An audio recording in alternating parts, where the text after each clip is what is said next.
Bom, deixa eu só começar essa mesa com uma coisa que eu gostaria de dizer para vocês, que é o seguinte: não caberiam todos vocês nessa mesa, porque o propósito dela não é fazer uma discussão entre nós apenas que estamos aqui. Nós vamos fazer uma primeira rodada entre nós, mas que é mais para iniciar o debate, que a gente tinha pensado num primeiro momento que seria a ideia de uma aula aberta, e na verdade é uma aula de troca entre nós e todo mundo que está aqui presente. Então, assim, vários de vocês, quiçá todos, poderiam estar sentados aqui também, mas como não cabe, então nós vamos fazer esse tipo de organização.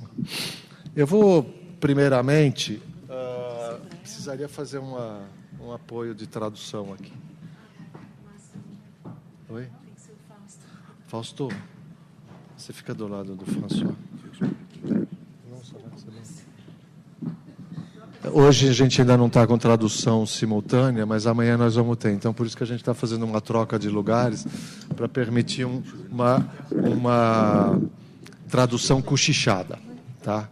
Bom, por isso também eu vou falar devagar e para ajudar os meus amigos tradutores. Depois, quando vocês falarem, eu faço o papel de vocês, tá bom? Ok. Bom, a primeira coisa que eu acho que vale a pena a gente colocar na mesa é uma continuidade do que o professor José Orlando já iniciou aqui quando ele fez sua fala inicial na mesa anterior. Uma das coisas que é muito importante, né, que a gente tem vivido já há algum tempo nas universidades aqui, não só nas universidades, mas também com as empresas e com os poderes públicos. A questão da ergonomia é uma questão que a gente às vezes acredita que já está bem estabelecida na nossa sociedade, mas a gente vê que não é nada disso, ou pelo menos não é bem isso. E é um desafio que não é só para nós no Brasil, mas conversando com os nossos colegas aqui presentes também, colegas da França e do Quebec, do Canadá, a gente vê que a questão da ergonomia, os desafios presentes e futuros, né, olhando um pouquinho para o passado, que é o tema da nossa jornada também, né, o que a gente tem pela frente com relação à nossa disciplina em si, mas com relação a outras disciplinas que se ocupam do trabalho, outras ciências do trabalho, como a gente também costuma colocar. Bom, quando a gente diz que o reconhecimento do trabalho é fundamental para a produção, isso pode parecer que é um desejo nosso, né? O famoso wishful thinking, né? Um desejo das pessoas que estão engajadas no campo desse tipo de ciência.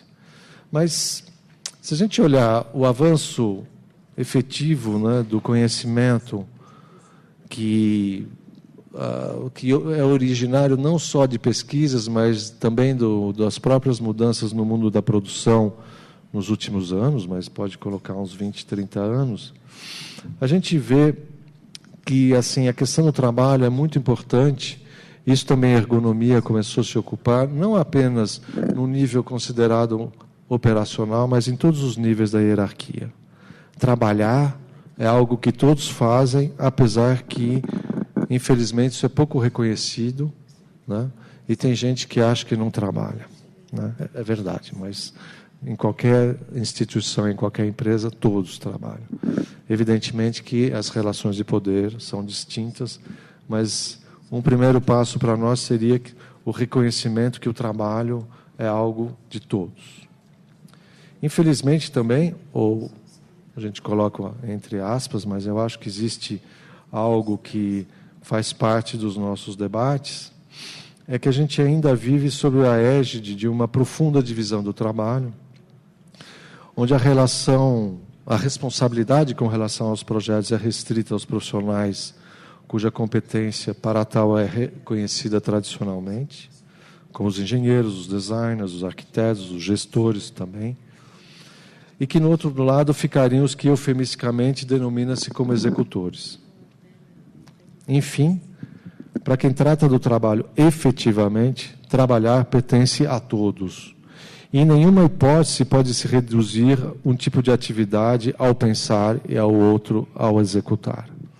Isso é uma repetição do que a gente está falando há muito tempo, e não é nenhuma novidade, até porque, no caso da ergonomia da atividade, ou centrada na atividade, como se fala, já mostrou isso há várias décadas, desde o início dos anos 50, ou 1950, né, aproximadamente, e que, se o real não corresponde exatamente ao prescrito, ele nunca é uma ontologia diferente, porque ainda no mundo da produção há essa nítida divisão do trabalho.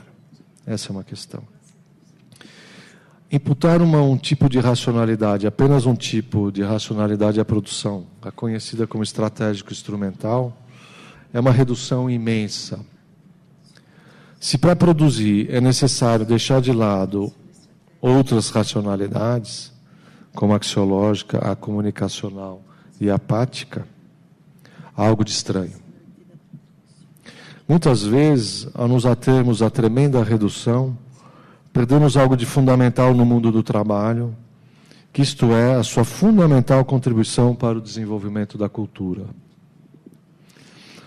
Deixamos de reconhecer isso.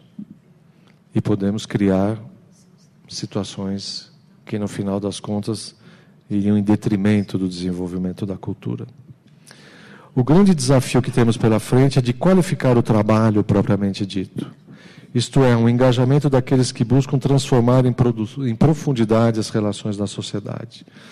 Muito se fala em qualificar os trabalhadores, em geral, promovendo melhores cursos, desde o ensino fundamental até o ensino técnico universitário, incluindo os programas de pós-graduação.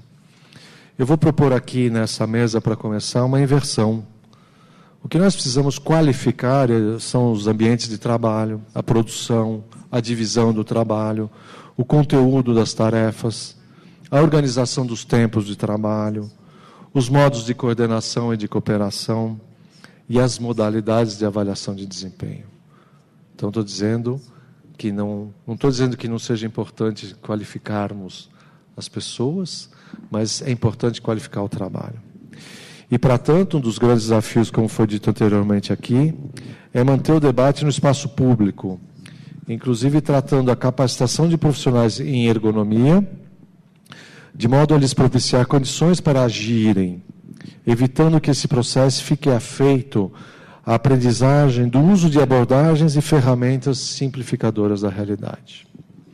Bom, essa é a questão que eu queria lançar aqui inicialmente para vocês na mesa e depois para todos os nossos colegas e amigos que estão presentes. Quem se dispõe a começar? Que se propôs a parler? Se não, eu aponto aí.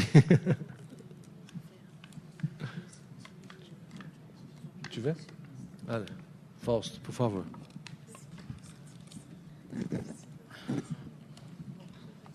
Boa tarde a todos e a todas.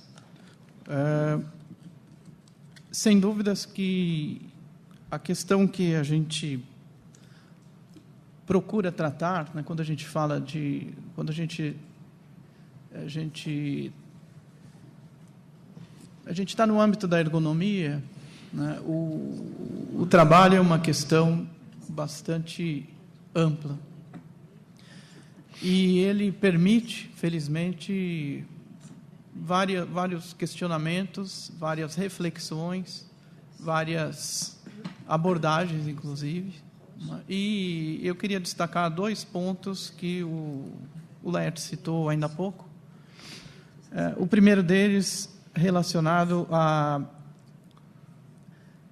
questão da ergonomia e as demais disciplinas que estão próximas da ergonomia, outras mais distantes, mas que, de alguma maneira, a ergonomia, no meu ponto de vista, ela não tem condições de ter vamos dizer assim, uma sustentação sólida sem o apoio de outras áreas de conhecimento. Eu acho que isso é uma primeira questão. E talvez, por aí, a gente possa fazer uma reflexão a respeito do que a gente tem pela frente. Haja vista as mudanças que o trabalho vem sofrendo, e que provavelmente vai continuar passando, né, em termos de conteúdo, em termos de divisão, que é o outro ponto que o Laerte chamou a nossa atenção. O fato de ainda haver, em algumas situações, uma divisão forte entre quem planeja, quem programa, quem pensa, quem projeta o trabalho, e, de outro lado, os executores desse trabalho. Felizmente, em algumas situações, essa divisão ela não é tão forte assim, mas em outras ela persiste, ela perdura. Essa é uma outra questão. Acredito que aqui também a gente tem um desafio importante, um desafio que não é fácil, não é? Porque inclusive o fato de ser engenheiro de formação, de estar numa escola de engenharia, e em particular na escola de engenharia de produção, ainda a gente acompanha, de um certo modo, uma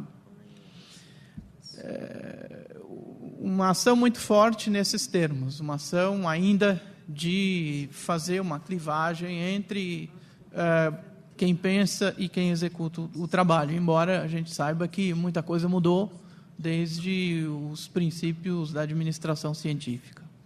Mas, ainda assim, essas questões continuam. E tanto é verdade que hoje a gente percebe a questão que, se no passado era mais a ergonomia, né, tinha uma demanda muito forte para o trabalho dos executores, vamos dizer assim, de uma linha de montagem, de um trabalho operacional, vamos dizer assim, se eu usar a linguagem da engenharia de produção. Hoje a gente vê que os níveis intermediários, os níveis de chefia, os níveis de direção, né, passaram a despertar o interesse no campo da ergonomia, né, porque, de alguma maneira, não necessariamente as mesmas dificuldades ou os mesmos constrangimentos que a gente pode observar num trabalhador que está na linha de montagem, mas que, pelo seu lado, um supervisor, um coordenador de equipe, um diretor, né, também vai passar por certos constrangimentos, né, de natureza diferente, é verdade, mas que também trazem o apelo, trazem as demandas, né, para o nosso campo, para o campo da ergonomia.